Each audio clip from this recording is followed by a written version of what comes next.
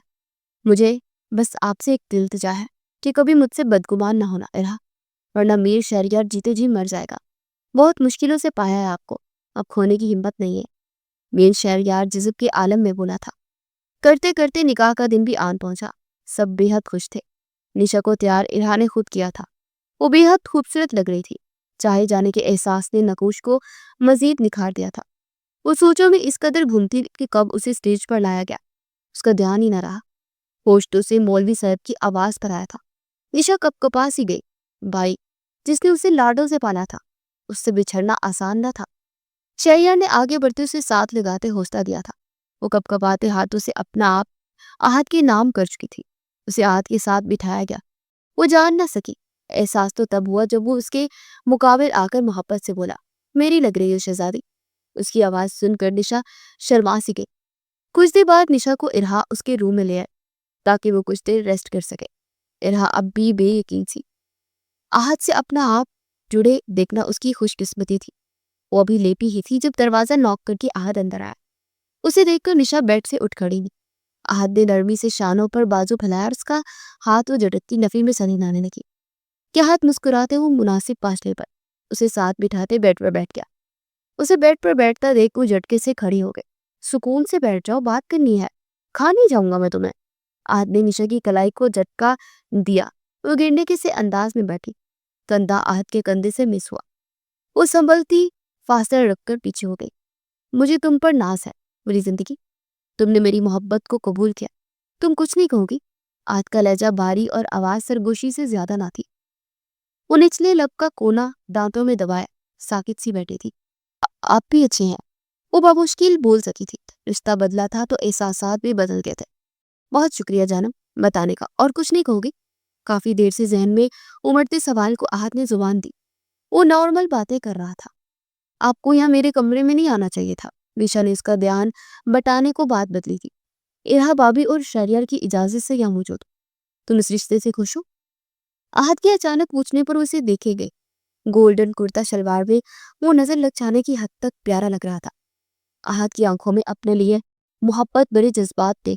نشا شرما کر سر جھکا گئی تھی۔ ان کی رخصتی 2 ماہ تک ملتوی تھی۔ وقت کیسے گزرا پتہ ہی نہ چلا۔ آج آخرکار وہ دن بھی آ گیا تھا جس کا آہت کو بے صبری سے انتظار تھا۔ بلیڈ ریڈ کلر کے لہنگے میں وہ دلہن بنی کوئی اپسرا لگ رہی تھی۔ آہت کے لیے اس کے چہرے سے نگاہیں ہٹانا مشکل ہو رہا تھا۔ چاند سورج کی جوڑی تھی۔ اس کے دوست کزن سب اسے چھیڑ رہے تھے۔ وہ کنفیوز ہوئے بغیر سب کو جواب دے رہا تھا۔ سب کی نوک جوک سنتی نشا مسکرائے جا رہی تھی۔ یمانہ میر ہاتھن کے ساتھ کھڑی نم آنکھوں سے دیکھتی مسکرائی اور دل ہی دل میں اس کی ابدی خوشیوں کی دعائیں مانگنے لگی۔